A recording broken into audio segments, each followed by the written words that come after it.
Sunday morning Bible study, and we're beginning a study of the book of Esther today. My special thanks to Kurt for concluding Ecclesiastes last Sunday morning. I don't know if I would have been able to do that or not, so thank you. And I believe that we will have time to finish Esther before the quarter concludes, which would be the end of May. But I'm making no promises. If you're looking at your Bible and noting the order, Ezra, Nehemiah, and Esther, that's really the reverse of what would be true chronologically. Chronologically, it would be Esther, and then Ezra, and then Nehemiah. But the books of the Bible were not necessarily ordered chronologically, and it's not a big deal, but I want to put everything in historical perspective. In our Wednesday night class, we looked at the 12 historical periods of Old Testament history, and the final two are the exile and the post-exilic period. And the three books that we're looking at this time are all from that final section. Essentially, the captivity which Israel faced due to the Babylonian conquest is coming to an end. It was to last 70 years, and you may recall that we recently studied the book of Daniel, and Daniel informed us that in his reading of Jeremiah, he discovered that the captivity would be 70 years. And of course, we're all Bible students, and along with Jeremiah and Daniel, we recognize that God had intended for the people of Judah and Jerusalem to be exiled 70 years, and then they would return, and the decree that permitted their return would come from a king of the Persian Empire by the name of Cyrus, and that happened in 536 BC. But not everyone who had been exiled wanted to return, and so there are in fact, three specific episodes in which Israelites exiled to Babylon returned to Judea and Jerusalem. The first was led by Zerubbabel, the second by Ezra, and the third by Nehemiah. Esther occurs prior to both Ezra and Nehemiah's returns, and it's a fascinating read. You know, there are some sections of the Bible that you struggle to get through. Well, I should not speak for you, that I sometimes struggle to get through. It's hard to read 9 chapters in Chronicles that are just a series of names by and large that I'm not terribly familiar with. But they're important, and I don't skip that section. I generally read through the Bible a couple of times a year.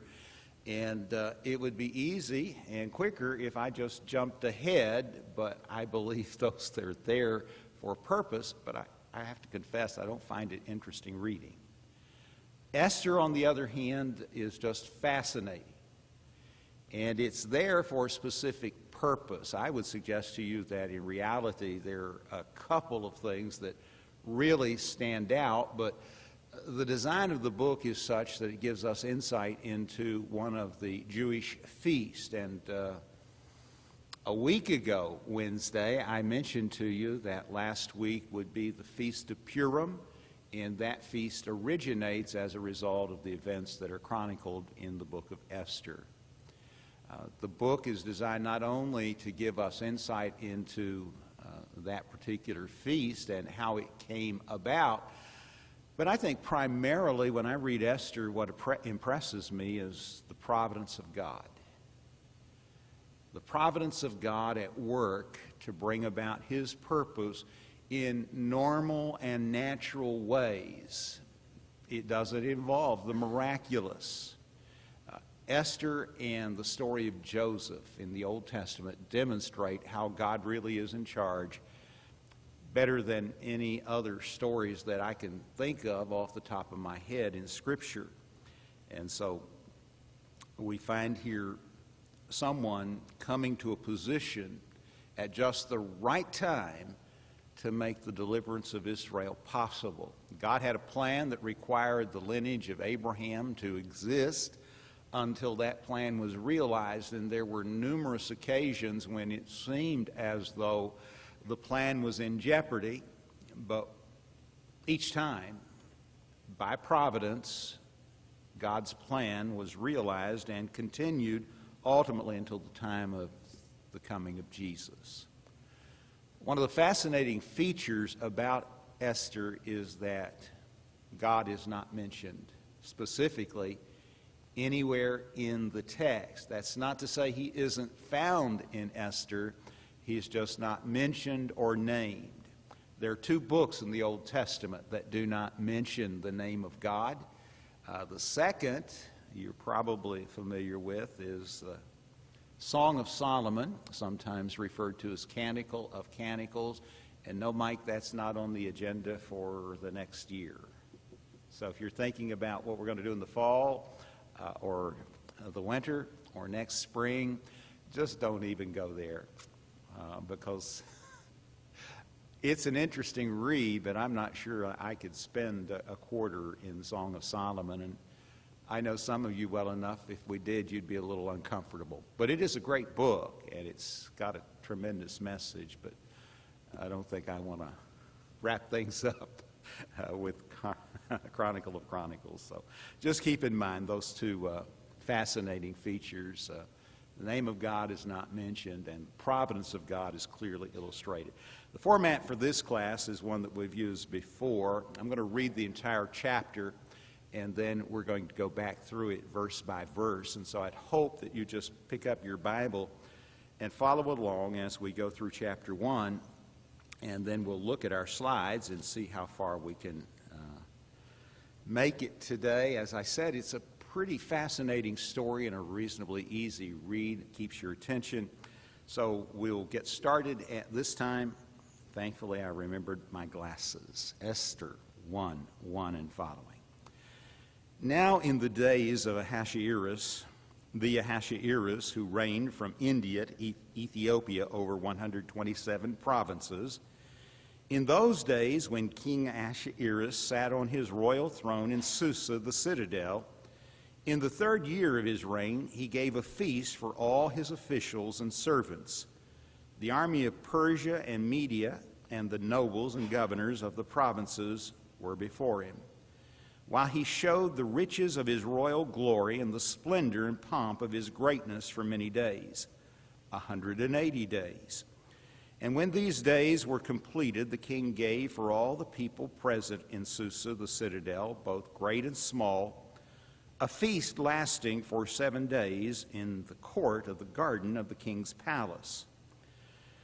There were white cotton curtains and violet hangings fastened with cords of fine linen and purple to silver rods and marble pillars, and also couches of gold and silver on a mosaic pavement of porphyry, marble, mother pearl, and precious stones. Drinks were served in golden vessels, vessels of different kinds, and the royal wine was lavished according to the bounty of the king, and drinking was according to this edict. There is no compulsion, for the king had given orders to all the staff of his palace to do as each man desired. Queen Vashti also gave a feast for the women in the palace that belonged to King Ahasuerus. On the 7th day, when the heart of the king was merry with wine, he commanded Mehuman, Biztha, Harbona, Bigtha, and Avagtha, Zethar, and Carcass, the 7 eunuchs who served in the presence of King Ahasuerus, to bring Queen Vashti before the king with her royal crown in order to show the peoples and the princes her beauty, for she was lovely to look at. But Queen Vashti refused to come at the king's command delivered by the eunuchs. At this the king became enraged, and his anger burned within him. Then the king said to the wise men who knew the times, for this was the king's procedure toward all who were versed in law and judgment, the men next to him being Karshena, Shetha, Admatha, Tarshish, Meres, Marsena, and Memucan, the 7 princes of Persia and Media, who saw the king's face and sat first in the kingdom. According to the law, what is to be done to Queen Vashti, because she has not performed the command of King Ahasha Iris, delivered by the eunuchs. Then Memucan said in the presence of the king and the officials, not only against the king has the Queen Vashti done wrong, but also against all the officials and all the peoples who are in all the provinces of King Ahasha Iris. For the queen's behavior will be made known to all women, causing them to look at their husbands with contempt, since they will say, King Ahasha Iris commanded Queen Vashti to be brought before him, and she did not come. This very day the noble women of Persia and Media, who have heard of the queen's behavior, will say the same to all the king's officials, and there will be contempt and wrath in plenty. If it please the king, let a royal order go out from him, and let it be written among the laws of the Persians and the Medes, so that it may not be repealed, that Vashti is never again to come before King Ahasuerus. And let the king give her royal position to another who is better than she. So when the decree made by the king is proclaimed throughout all the kingdom, for it is vast, all women will give honor to their husbands, high and low alike. This advice pleased the king and the princes, and the king did as Memucan proposed. He sent letters to all the royal provinces, to every province in his own script, and to every people in his own language, that every man be master in his own household and speak according to the language of his people. So that's chapter 1. And I realize it's a little lengthy, and you're already thinking he's not going to get through it. I really just want you to understand the story. So we probably won't go verse by verse through the entire chapter this morning, but we will have read it, and you will have the general basis of what is being written here. And I'm just thinking, by the way, remind me, Kurt, Wednesday night not to have this transcription on. I forgot that, I'm not up here, and it does not work well at all, so I'm told. And I assume you turned it off this past Wednesday. I asked Tracy to be sure to tell you. All right, Ahasha Iris. He is the king of Medo-Persia from about 483 BC to 473 BC. And he is called in Greek Xerxes. Herodotus, the historian, mentions him by name as Xerxes. So Ahasha Iris of Esther and Xerxes of secular history are one and the same. He rules an exceedingly large area, consists of 127 provinces, or the original, which is the Persian term, is satraps. And it reaches from Ethiopia, which is southern Africa, essentially south of Egypt, all the way up and across Ethiopia and even into India. So it's a very, very large empire. And his capital is at this time Susa, also called Shushan. There were, in fact, 4 so-called capitals that he had access to. This is a winter palace or citadel. And interestingly, I believe when we encounter Nehemiah in our study of Nehemiah, the king then was at Susa or Shushan as well. It is the 3rd year of his reign, and you need to know that he is soon going to embark on a great military conquest that will take him all the way to Greece, but it's not going to be successful. In fact, he's going to be a miserable failure and will return and spend the remainder of his life essentially at home enjoying his palace and his harem. He's not really a well-regarded leader, to be frank with you, but this is occurring prior to this misadventure. If you've heard of Thermopylae and the Spartans, that is built around this king's attack and how they, few hundred men, held off a huge army for an extremely long time. And ultimately, his navy was destroyed, and he was sent back home with his tail between his legs. But that hasn't happened yet. And some scholars believe that the events of chapter 1 are essentially leading up to this. He's getting everything prepared, and he's trying to get all of his subjects on his side, and in particular leadership, so he has this fantastic celebration that lasts for an extended period of time. So it's the third year of his reign, and he gives this huge feast for his officials and servants. These servants, by the way, are just bureaucrats within the empire that are assembled. And I think it's important to understand that the feast lasts for 180 days, but that's not to say that all of the representatives of the entire empire showed up on one day and stayed for 180 days. This is an ongoing process, and I think it's better to think of men traveling, spending a little time with the king, enjoying what he had to offer, and then going home. And to cover this much territory, it takes about 180 days to get everybody to participate in a feast that is essentially designed to win or court the favor of those that he's going to count on to raise his army and support it in the field. And so this feast is ongoing for, let's say, 180 days. And the army of Persia and Media and the nobles and the governors, it says, of the provinces were before him, while they showed the riches of his royal glory and the splendor and pomp of his greatness for many days, 180. So it's a show, and he wants everybody to know how great he is and how much they should depend on him and be willing to sacrifice for him. When these days were completed, he's pretty much done with entertaining all of the high officials within his empire. He wraps it up with a 7-day celebration, specifically, I think, for the people of Susa and for any of his advisors and bureaucrats that are still within the city. He says the king gave for all the people present in Susa, the citadel or capital, both great and small, feasts lasting 7 days in the court of the garden of the king's palace. Now, kings obviously tended to have huge estates. Not only did they have a palace, but they had their own gardens and their own stables and just everything and anything that you can imagine that was available at that time. He had access to, and I don't know how large his palatial gardens would have been. Probably smaller than the hanging gardens of Babylon, but still pretty impressive and a wonderful place to, have this celebration.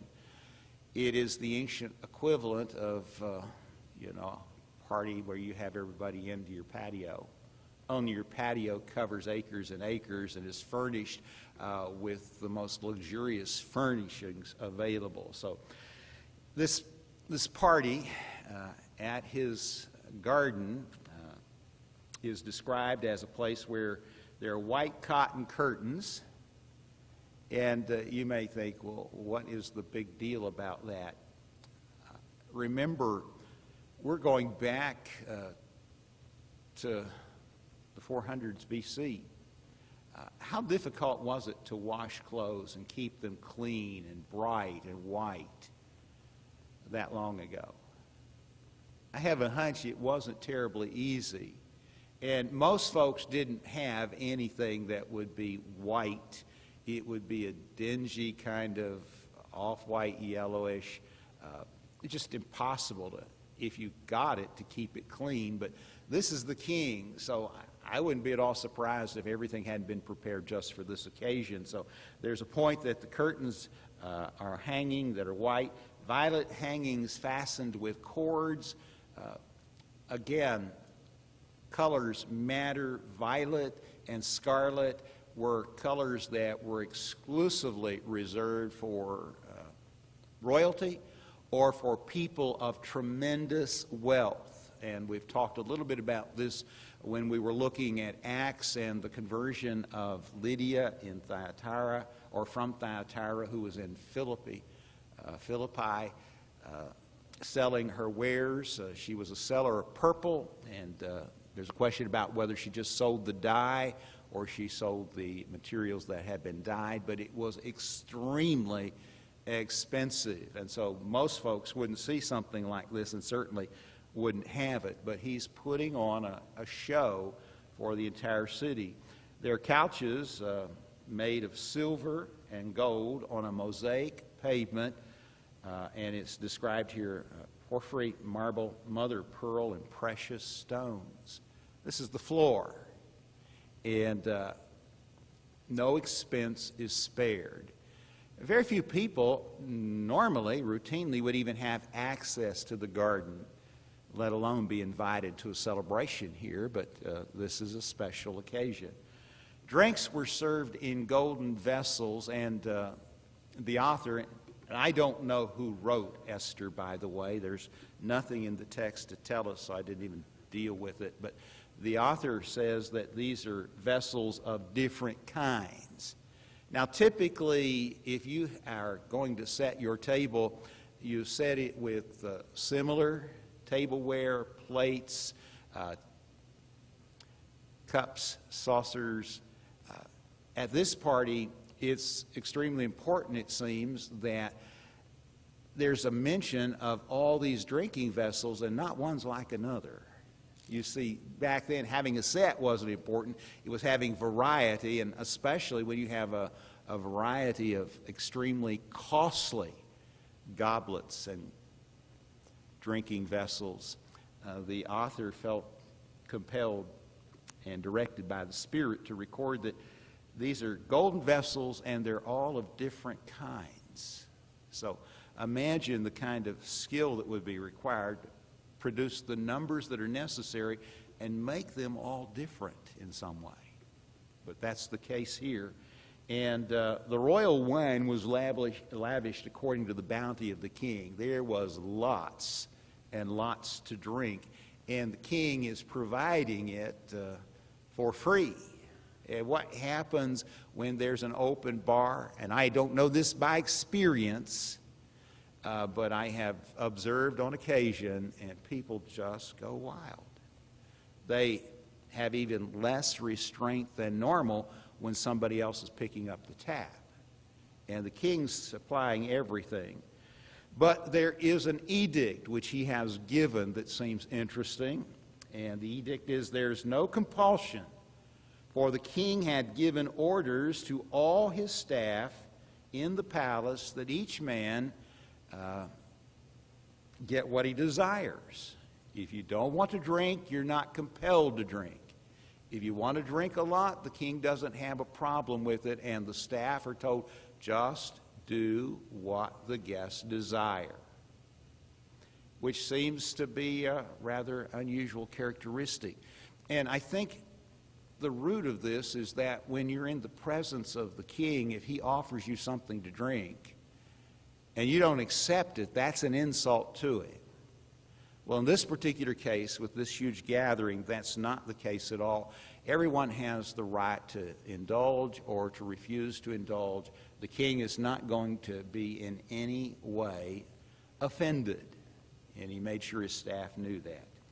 And not only is the king giving this great feast, which clearly is attended by men, the queen is also giving her own feast, and that's for the women, and it's in the palace of the king. So we've got essentially two different parties going on, one hosted by the king, the other hosted by the queen, and there's no intermingling of the sexes. And back then they knew the difference between men and women. They didn't have to struggle to figure out who was to go where. They could define a woman, they could define a man, which is really marvelous, isn't it? In this enlightened age where a Supreme Court nominee can't even define woman. But I digress. On the seventh day, this is a seventh-day feast, on the seventh day when the heart of the king was merry with wine, now, we would probably say he was a little tipsy, maybe a lot. He commanded Mehuman, Biztha, Harbona, Bigtha, Abagtha, Zethar, and Carcass. Don't you love those names? These are the 7 eunuchs who served in the presence of King Ahasha Iris. They would have been over his harem. he commands them to bring Queen Vashti before him with her royal crown. He wants to show the peoples and the princes her beauty, for she was lovely to look at.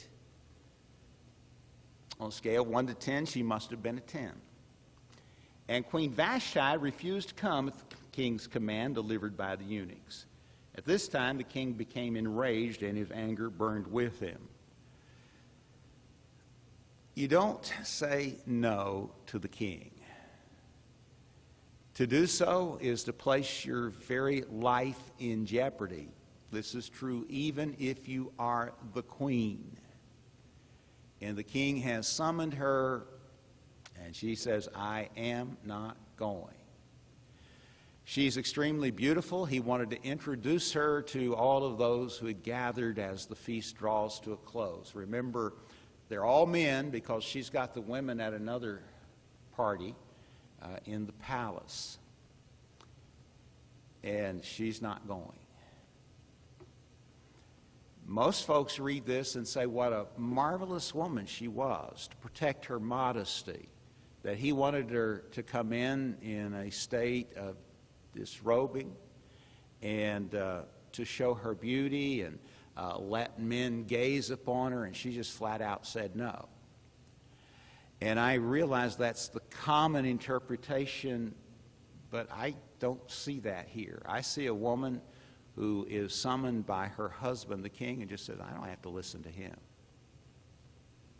So I'm not going. And we just spent some time in our Thursday ladies class with this, didn't we, Cracker Jack? And the ladies didn't agree with me. But the reason that I want you to think about this from that perspective is that the story is soon going to take us to Esther. What kind of person is Esther if she's willing to comply with the king and Vashti is not? I happen to think that Esther is a finer example of womanhood than Vashti. And my personal perspective is that this whole chapter is about a woman who's unwilling to be submissive to her husband.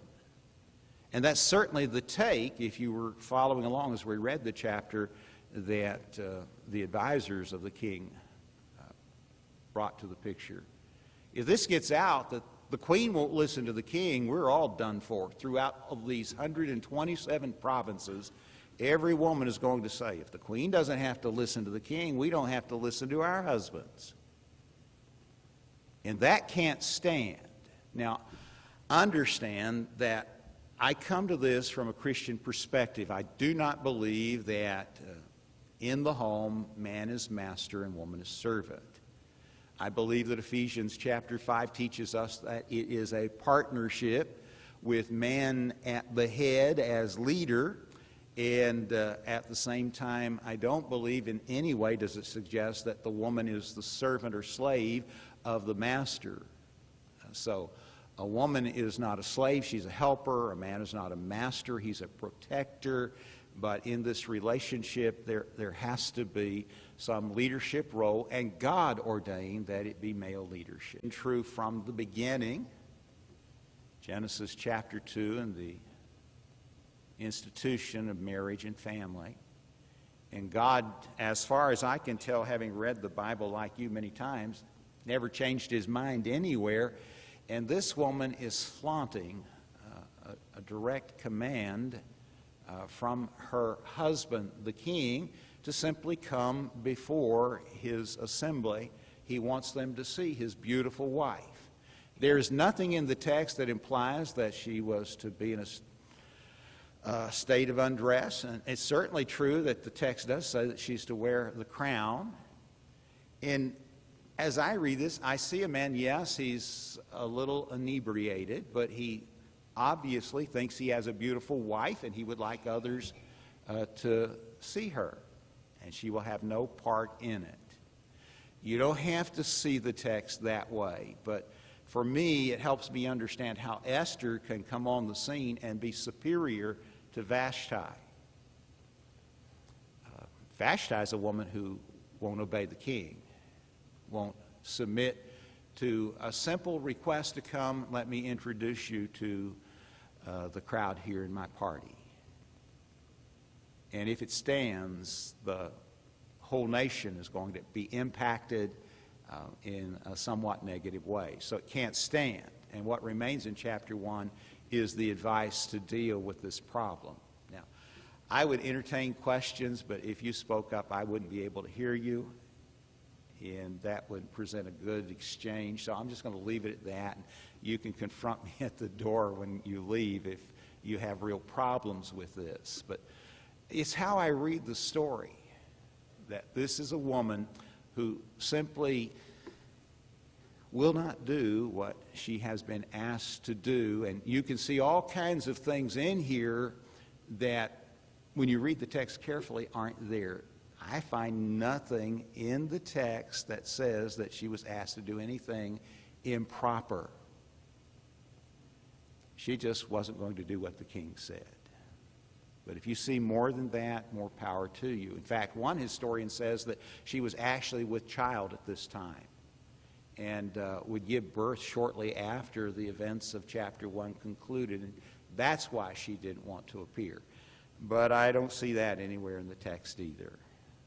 That's the problem when historians get involved. They often find things that are pretty hard to substantiate. Now, she and Ahasha Iris did have one son who ultimately succeeds to his father's throne, but there's nothing about that in chapter 1 that I could see.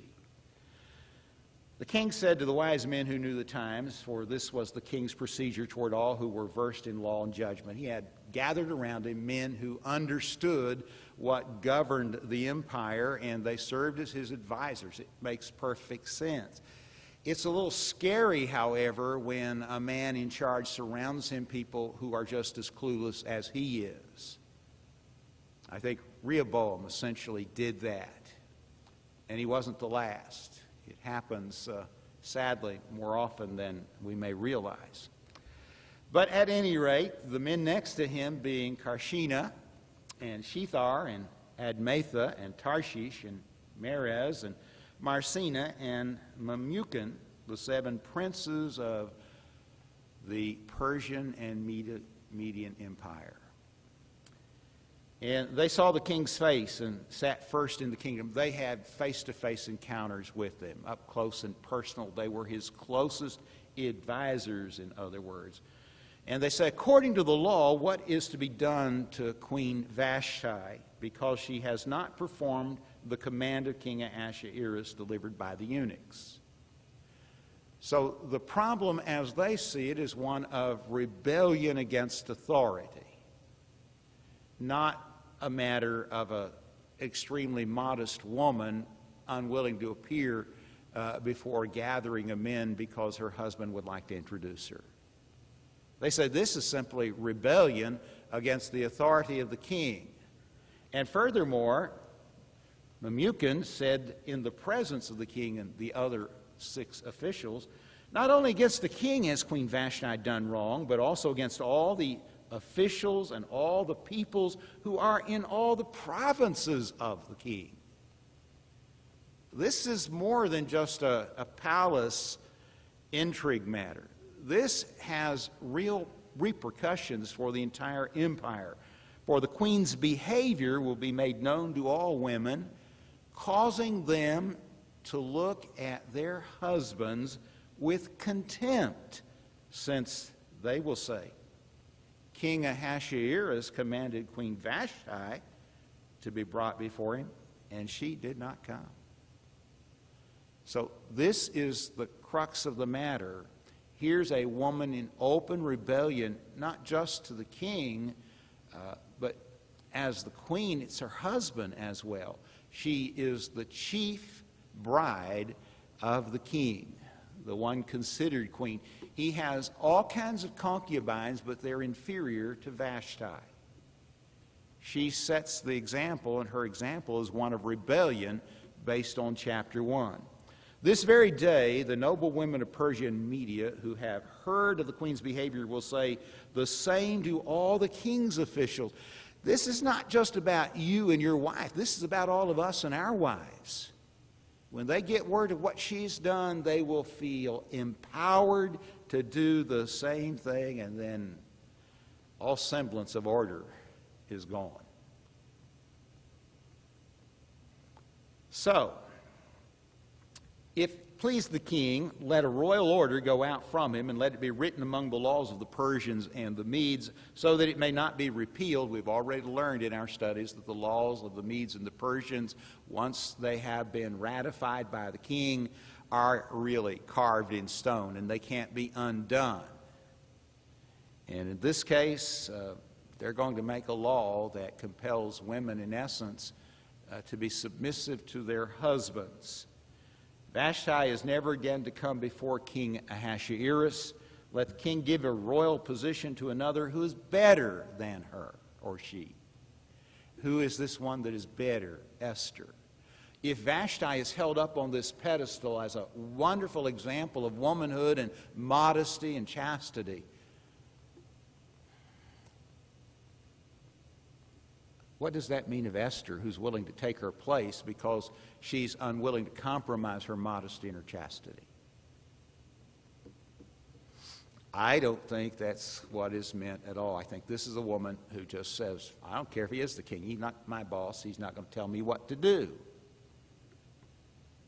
And the king, under the advice of his wisest counselor, says this cannot stand. So when the decree made by the king is proclaimed throughout all his kingdom, for it is vast, all women will give honor to their husbands, high and low alike. And this pleased the king, and so letters are prepared and dispatched to every region of this huge empire, written in the hand of or language of those who would receive it. You know, there are many, many languages and dialects that are spoken throughout the empire. Each specific area will receive this law or order in the tongue that they are most familiar with. You know, in New York, when the assembly comes together for the United Nations, and they all sit at their desks and someone speaks, they've always got earphones on. Have you noticed? Why is that? Because there is somebody listening and translating for them in their native language so that they can understand what is being said. Now, in the first century, when Peter spoke at Pentecost, every man heard in his own language. That was called a miracle.